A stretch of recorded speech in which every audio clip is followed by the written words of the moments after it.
Que a graça e a paz do Senhor Jesus Cristo seja com todo esse povão querido, que Deus abençoe você grandemente, que o Espírito de Deus possa trabalhar na sua vida grandemente, né? Estamos aí, queremos deixar uma palavra a todos vocês, né? Eu quero falar nesta ocasião sobre Jesus e Pedro, o apóstolo Pedro, é o foco central desta palavra, desta mensagem. Pois a Bíblia relata no livro de Mateus, capítulo 16, e o verso de número 13 a seguir, que quando Jesus chegou à parte de Cesareia de Filipe, interrogou os seus discípulos, dizendo: quem dizem ser o Filho do Homem? E eles disseram: uns dizem que é João Batista, outros falam que é Elias, e outros dizem que é Jeremias, e outros dizem que é uns dos profetas. Então Jesus disse assim, e disse-lhe ele, Jesus: e vós quem dizeis que eu sou? Aí Simão Pedro respondeu: tu és o Cristo, filho do Deus vivo. Jesus respondendo disse-lhe: bem-aventurado és tu, Simão Bar-Jonas, porque não revelou nem a carne nem o sangue, mas o Filho de Deus.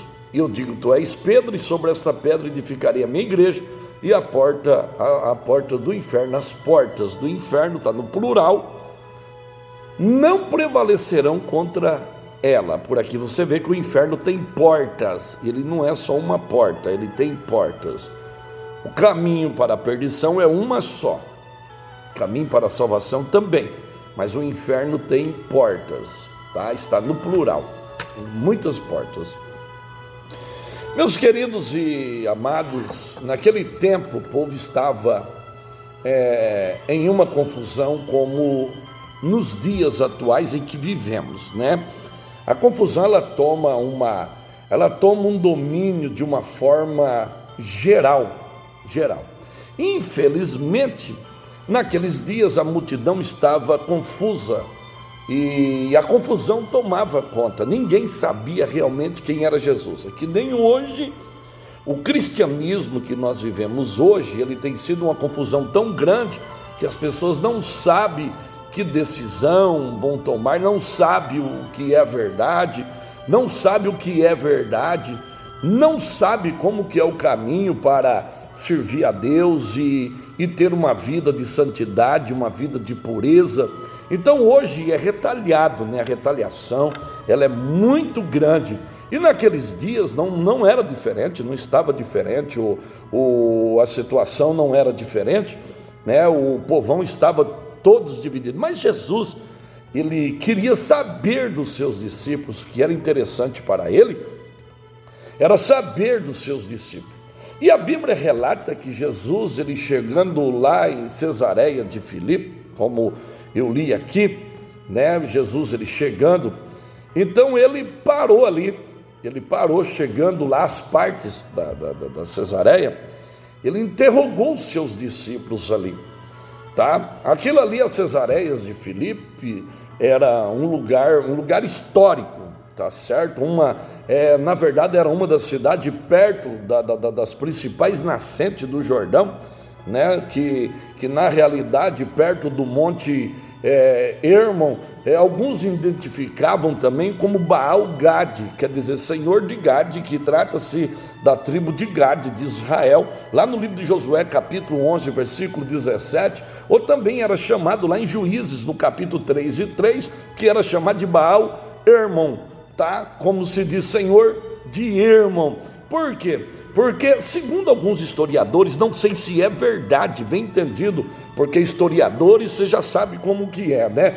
Existia provas que aquele lugar era um lugar de centro de adoração dos cananeus, né? Mas isso aí não é uma coisa assim que eu poderia deixar claro para vocês. Mas segundo os arqueológicos, havia uma gruta na cidade, que era uma gruta que tinha o deus Pan, ele era chamado de Panias, também de Pâneas, era chamado esse deus de Panion, que na realidade era o deus Pan, ele era adorado, entendeu? E esta cidade, a cidade de Cesareia de Filipe, Cesareia, ela era atribuída ao imperador César, tá? Como que Filipe, o tetrarca, filho de Herodes, ele embelezou esta cidade, deixou essa cidade embelezada, que esta cidade, ela seguiu, como se diz, ela seguiu uma beleza tão grande que a cidade passou a ter o nome de Cesareia de Filipe, porque é atribuído o primeiro nome a César e o segundo nome a Filipe, filhos de Herodes, o tetrarca. Então, na realidade, havia isso lá nessa cidade. E a Bíblia, ela passou a chamar este lugar Cesareia de Filipe, como está no livro de Mateus capítulo 16 e o 13 aqui que eu li para vocês, e também você encontra em Marcos capítulo 8 e versículo 17, e foi justamente neste lugar que havia esse centro de adoração em Cesareia de Filipe, que Jesus parou ali e perguntou para os seus discípulos o que o povo achava dele. Entendeu? O que o povo achava dele. Foi aí que começou, quando Pedro, dentro do seu temperamento, que vou expor para vocês, Pedro imediatamente, ele diz: tu és o Cristo, filho do Deus vivo. Agora vejamos bem que quando você olha para Pedro, você vê o apóstolo Pedro, o apóstolo de Jesus Cristo, que escreveu as suas duas cartas, como está lá no livro de 1 Pedro, você encontra as duas cartas, 1 e 2 Pedro, a qual ele escreveu, deixando aí, por exemplo, o legado da sua carta.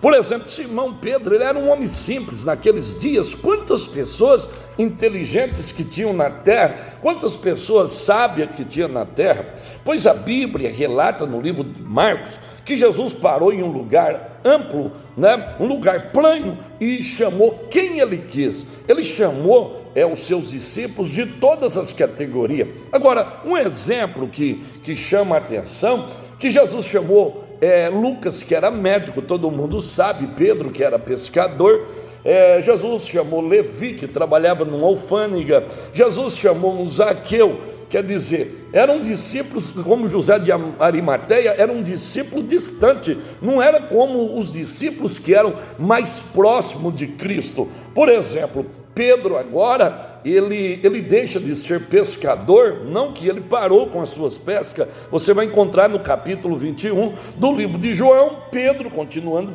pescando. Pedro deu continuidade, mas só que agora Pedro tinha sido chamado para uma outra missão.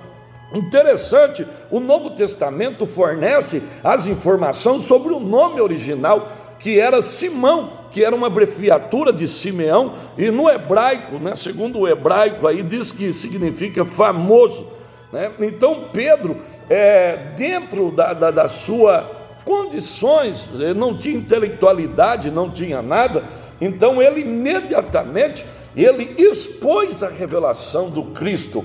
Um exemplo, Pedro, ele foi pescador, sem dúvida, a Bíblia registra isso em Mateus capítulo 4 e verso 18, até o dia em que conduziu o seu irmão André. A Bíblia também relata isso, lá em João capítulo de número 1 e versículo 40, o Senhor Jesus, a qual lhe chamou Pedro, que significa Petros, que o nome grego significa pedra, justamente aqui em Cesareia de Filipe. Então isso fez com que, quando Jesus citou que ele que era filho, Barjonas, quando ele disse Simão, filhos de Barjonas, então o que acontece? Acontece o seguinte, que mediante Simão, ele era filho de Jonas, como está aqui no capítulo 16 e 17, desta passagem bíblica aqui de Mateus, ou filho de João também, como está no 21 e 15 de João, devido ao uso de outros idiomas, você pode ver que comum as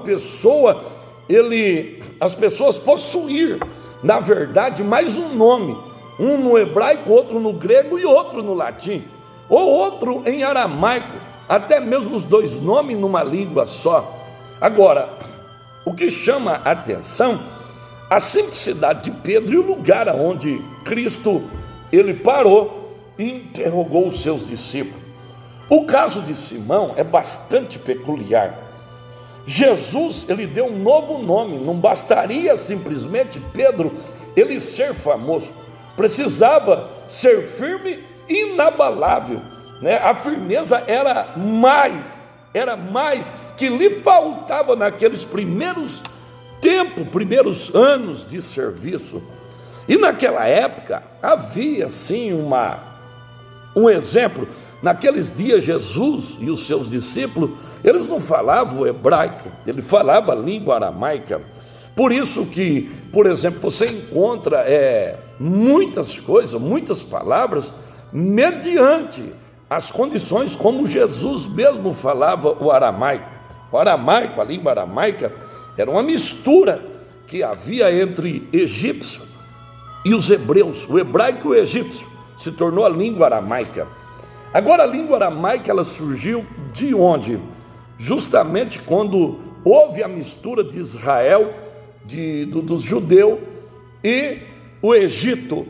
Isso quando Agar, ela saiu, que Deus mandou que Abraão dispensasse Agar e Ismael.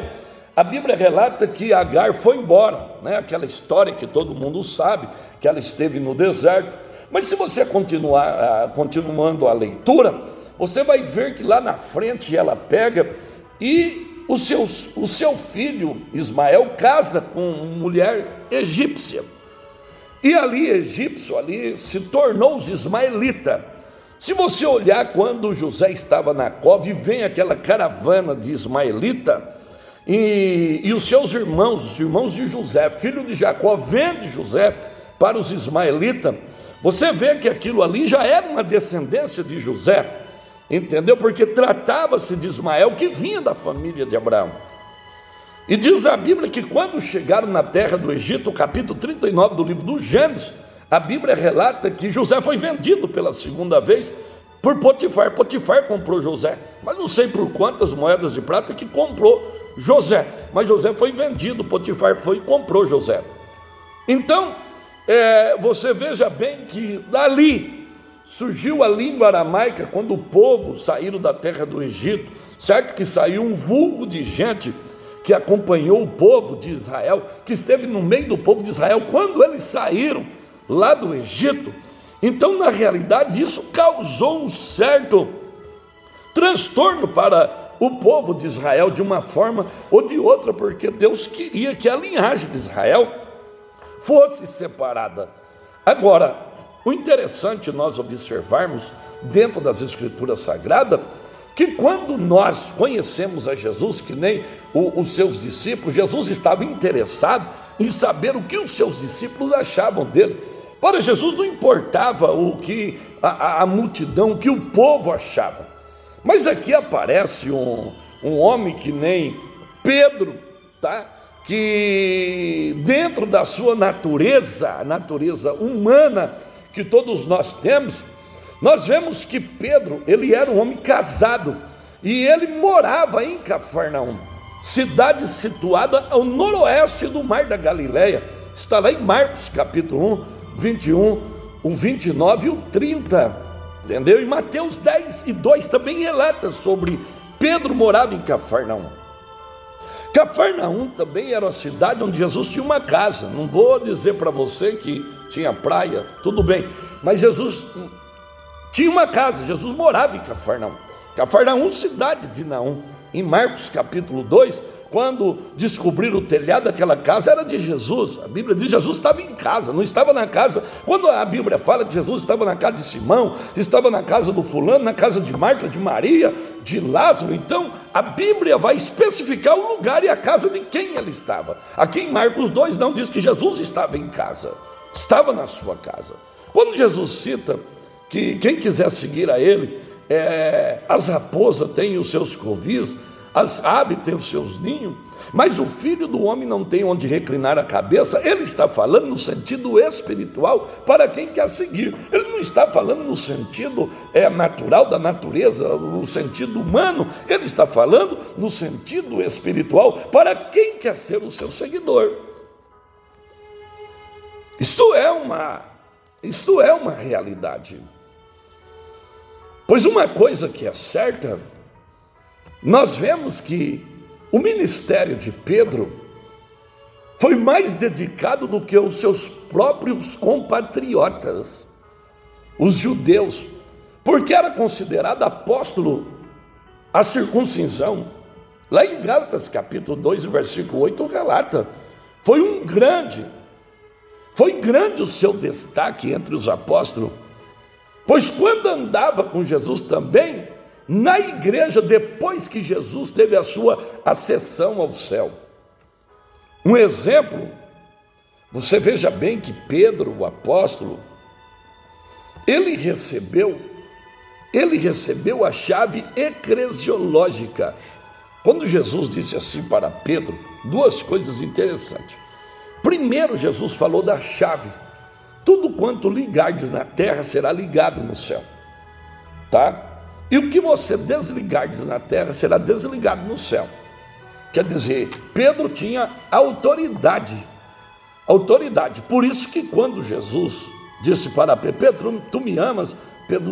Pedro falou, sim, Senhor, eu te amo. Pedro, tu me amas? Sim, Senhor. Jesus tornou a repetir, Pedro, tu me amas? Sim, Senhor, tu sabes de tudo. Então apacenta minha ovelha. Primeiro Jesus, ele fala para Pedro, colocar uma chave na sua mão. O que você ligar na terra será ligado no céu. Então você veja bem que Pedro foi o encabeçador na parte eclesiológica de abrir a porta do cristianismo, primeiramente aos judeus, em Atos capítulo 2. Sem dúvida. Pois, e a outra coisa que foi interessante, está em Atos capítulo 10, Pedro, ele foi o encabeçador, ele teve a chave, tinha na sua mão a chave para abrir a porta do cristianismo aos gentios. Pois isso estava na mão dele, Jesus havia falado para ele. Por exemplo, quando chegou diante desta pergunta que Jesus fez, ali aos seus discípulos, Pedro imediatamente, quando Jesus disse, vós que dizeis que eu sou? Pedro disse, tu és o Cristo, Filho do Deus vivo.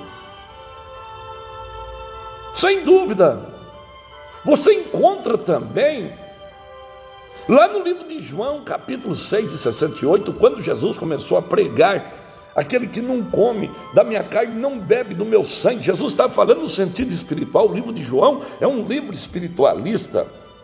Tá? Todos os seus capítulos, de 1 ao 21, são espirituais. Certo que foi escrito, alguns historiadores, outros pesquisadores, 30 anos depois que Cristo subiu ao céu. Tudo bem, não sei que época, que tempo, eu não estava lá.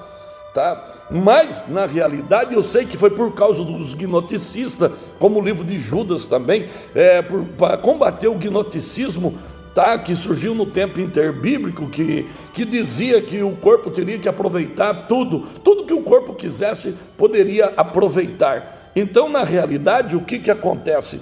É uma situação terrível e tremenda.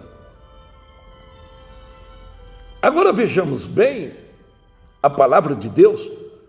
Quando nós olhamos para a palavra de Deus e vemos a importância que ela tem, olhando aqui dentro deste versículo, esse versículo tão poderoso, então nós encontramos, meus amados, algo tão satisfatório, que vemos a importância que tem o poder da palavra quando ele citou para Jesus, dizendo para Jesus, tu és o Cristo, Filho do Deus vivo.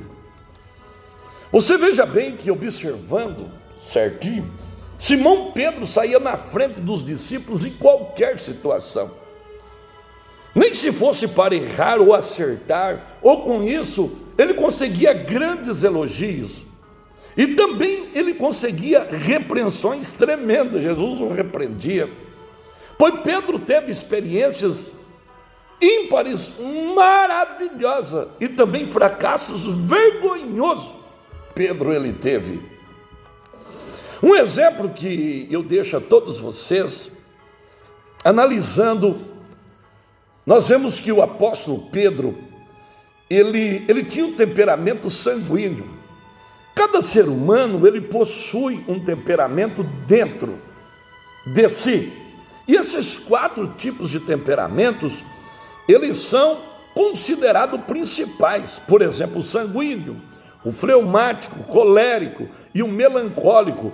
Pois essa divisão ela surgiu por volta do ano 400 antes de Cristo por Hipócrates. Hipócrates, ele era considerado por muitos o pai da medicina. Pois desde então esse assunto ele tem sido estudado por psicólogos, por neurocientistas, por filósofos. Eles têm estudado sobre este assunto. É um assunto que sempre ele está em pauta. Por exemplo, para achar uma definição para toda a complexidade que habita dentro de nós, dos seres humanos, não é fácil. Então, é obrigado, quando procuramos os significados de temperamento, nós achamos várias definições que fazem o sentido. Agora, uma coisa é certa: quando nós olhamos para o temperamento de Pedro, então nós encontramos e vemos como que Pedro agia. Por exemplo, analisando o que é um temperamento, analisar o tipo de temperamento, é o que mais condiz com a nossa característica, a nossa tendência emocional, nosso humor e a nossa personalidade, para conseguirmos compreender muitas coisas ao nosso respeito. Então nós temos que entender que característica que nós temos, que tendência que nós temos emocionais, o humor, a nossa personalidade, para que nós chegamos a uma conclusão. Pois quando isso, na realidade, quando isso não acontece, nós não paramos, pois então o que acontece? De uma forma ou de outra, nós encontraremos problemas seríssimos. Por exemplo, ter esse esclarecimento influencia diretamente no modo como relacionamos com o próximo e como nós lidamos com a vida. Pois basicamente temperamento é um aspecto de personalidade que aponta particularidades do nosso comportamento. Por exemplo, nós analisando, por exemplo, o temperamento de Pedro, ele no seu temperamento sanguíneo, então você encontra os principais erros que Pedro tinha. Porque nos temperamentos você encontra, no comportamento, né, dos temperamentos, você encontra as virtudes que favorecem e também as coisas que desfavorecem. Isto é uma realidade. Por exemplo, quando nós olhamos para Pedro, o temperamento sanguíneo, ele é expansivo, ele é otimista, impulsivo, e isto você vê, a Bíblia revela na vida de Pedro. Pois Pedro, por exemplo, ele nem se preocupava com nada. Na realidade, ele não estava nem aí. O sanguíneo é aquela pessoa do momento. Por exemplo, quando Jesus, lá em Mateus capítulo 14, o 29, que Jesus vem andando sobre as águas, e Pedro diz assim: se és tu mesmo, Senhor. Jesus diz: não temais, sou eu. Será que ele não conhecia a voz de Jesus? Senhor, se és tu mesmo, então faça que eu vou ter contigo. Pedro, no seu temperamento sanguíneo, saiu e começou a andar sobre o mar. Mas no mesmo tempo que ele começou a andar, ele já teve medo. Ele já teve medo. No versículo 30, a Bíblia diz que ele começou a afundar. Pois é uma realidade. Você vê aqui no capítulo 16, aqui quando ele revelou uma coisa tão linda em Cristo, dizendo: tu és o Filho, tu és o Cristo, Filho do Deus vivo. Mais embaixo Jesus fala do que ele iria passar. Aí Pedro vem e diz: Senhor, tem misericórdia de ti. Jesus diz: para trás de mim, Satanás. Quer dizer, no mesmo tempo que Deus usou a boca de Pedro, o Espírito Santo usou, ao mesmo tempo, na mesma passagem, ele empresta a boca dele para que o diabo viesse usar. Esse era o temperamento sanguíneo que Pedro tinha. Pois você veja bem que ele testificou lá no capítulo 17 de Mateus, o versículo 1, ele testificou da transfiguração de Cristo, da glória que ele viu. Você vê lá no livro de Marcos, capítulo 14, o 66 a seguir, que ele nega Jesus. 3 vezes ele nega Jesus. Ele testemunhou lá em Mateus, capítulo 26 e o 37, testemunhou a agonia de Cristo no Getsêmani. Pois lá em João, capítulo 18, versículo 10 e 11, ele arrancou a orelha de Malco fora, porque ele queria matar, mas ele não teve a mira certa, ele errou a mira. Pois era desse jeito, o temperamento dele sanguíneo era impulsivo, era do momento, e daqui a pouco ele já se retraía. Para você ter uma ideia, ele teve uma experiência tão grande de pescar um peixe, e nesse peixe, lá em Mateus 17 e o 27, e neste peixe, uma moeda. Você veja bem, uma moeda. E Jesus disse: dai a César o que é de César. Então veja bem como é interessante, pois ele, na realidade, ele foi temporariamente o contrário à evangelização dos gentios. Ele bateu contra temporariamente, ele não aceitava. Por isso que teve que ter um concílio em Jerusalém, no capítulo 15 do livro de Atos dos Apóstolos. Pois ele, na sua esfera, na sua natureza humana, ele teve muitos problemas. Só que teve um detalhe também. Lá em João capítulo 21, Jesus vem andando na beira da praia, e Pedro estava lá sem roupa, desnudo.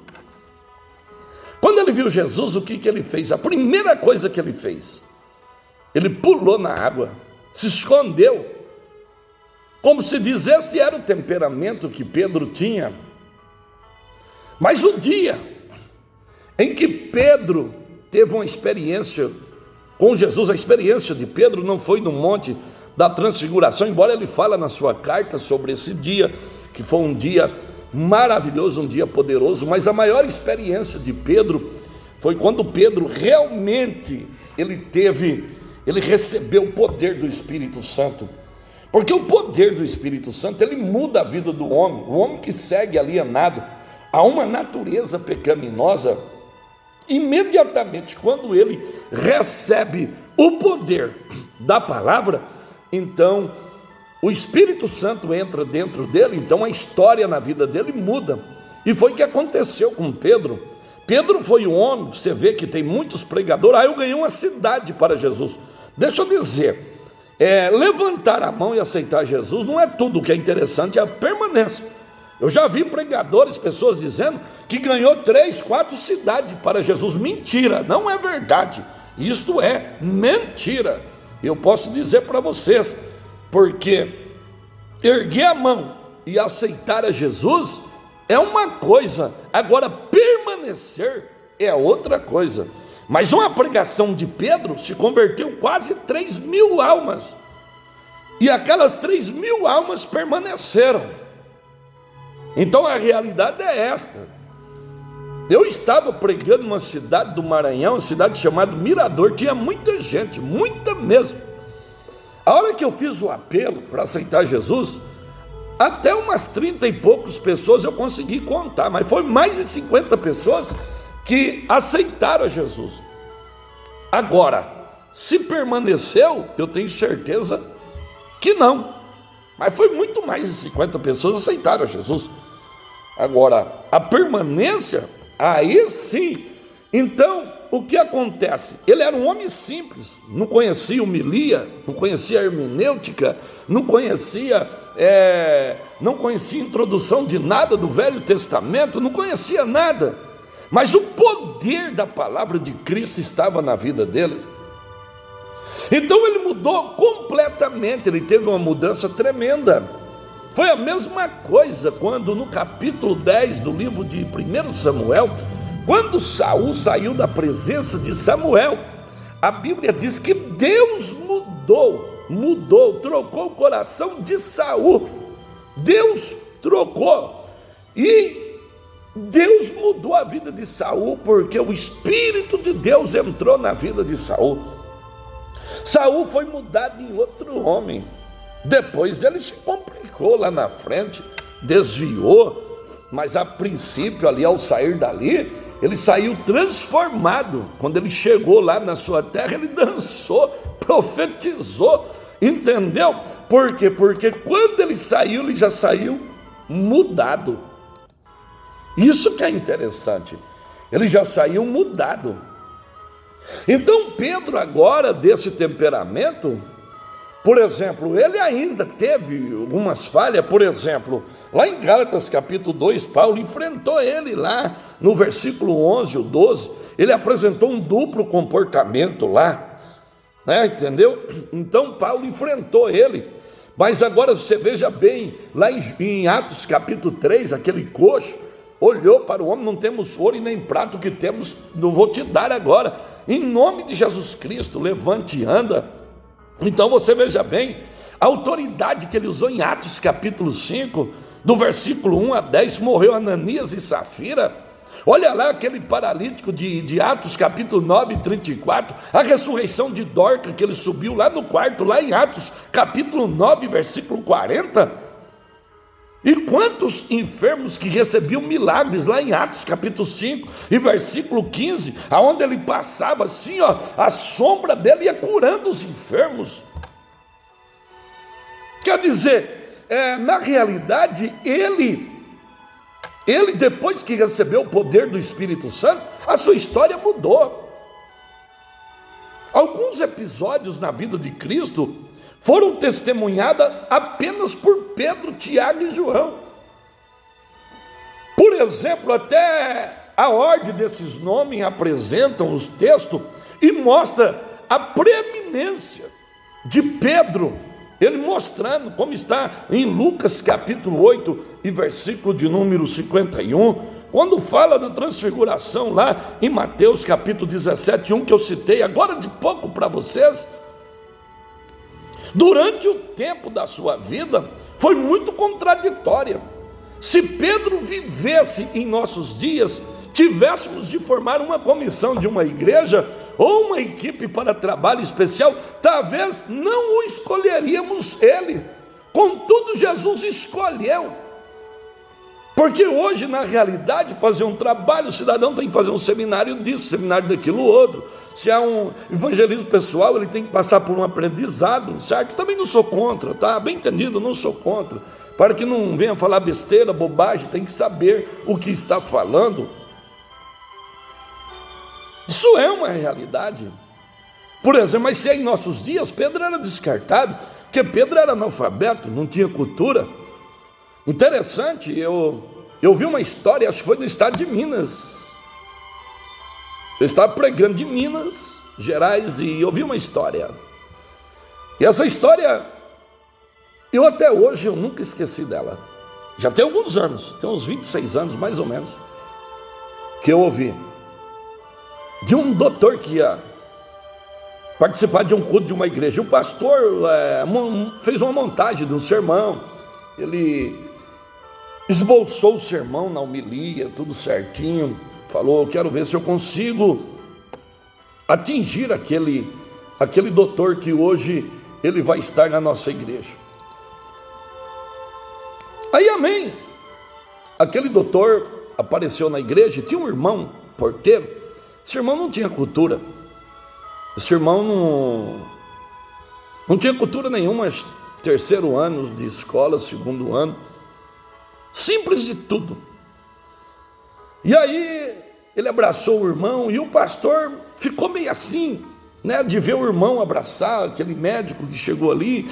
Nunca o médico tinha ido na igreja, e o pastor, ele tinha o interesse que o seu sermão atingisse o médico. Aí o que aconteceu? O pastor pregou uma boa palavra, um bom sermão, e aí na hora do apelo aquele médico veio chorando para a frente, entregou a sua vida para Jesus, chorando. Mas tudo bem. Quando terminou o trabalho, terminou tudo aquilo ali, que o culto foi encerrado com a oração, o pastor se dirigiu ao doutor e disse assim: ô doutor, tudo bem com o senhor? Tudo bem, graças a Deus. E a palavra atingiu o coração do senhor e tal. Aí o doutor disse assim: olha, a palavra, o sermão que o senhor pregou foi muito bonito, gostei demais. Mas a palavra que aquele senhorzinho que estava lá na porta falou para mim, aquilo entrou dentro de mim, que mexeu na minha alma. E as palavras que ele me disse fez com que eu viesse aqui e tomasse uma decisão na minha vida, como eu estou tomando. Quer dizer, o pastor ficou meio assim, mas a palavra do irmãozinho, que com simplicidade, mas com poder e autoridade, atingiu o coração do doutor. Então isso é interessante. Se hoje Pedro estivesse na escolha, para que alguém viesse escolher Pedro para qualquer trabalho, para uma comissão dentro de uma igreja, Pedro estava descartado, embora era analfabeto, e os estudiosos dos nossos dias, isso que eu acho interessante, pesquisa suas cartas, pesquisa sua história, pesquisa sua conduta. Então você veja bem como que é interessante, como que as coisas de Deus são interessantes. Pois quando olhamos, por exemplo, para um Pedro que começa a afundar dentro da água, né? Oh, me socorre! E Jesus diz: homem de pouca fé, por que duvidaste? Quer dizer, você veja bem a importância de alguém que estava pronto para seguir o mestre, mas ainda na sua natureza humana não tinha tido uma experiência espiritual, então levou ele a esse desequilíbrio. Pois os registros dos erros de Pedro são bastante oportunos, tá? Pois além das evidências e da sinceridade dos escritores bíblicos, servem para derrubar tese que supostamente a infabilidade de apregoada por alguns, porque na realidade eu quero deixar claro a todos vocês, tá? Claro a todos vocês, que ainda que tudo possa chegar a uma situação como essa, pois com tantas falhas ter sido suficiente para que Pedro não viesse ser idolatrado por tantas pessoas. Contudo, todos os seus erros foram bastante, mas o escritor de Atos dos Apóstolos concentrou na pessoa e na obra de Pedro, no capítulo 12, afinal, considerado como uma das maiores colunas da igreja. Não tem como, porque ele participou de algo tão poderoso e glorioso.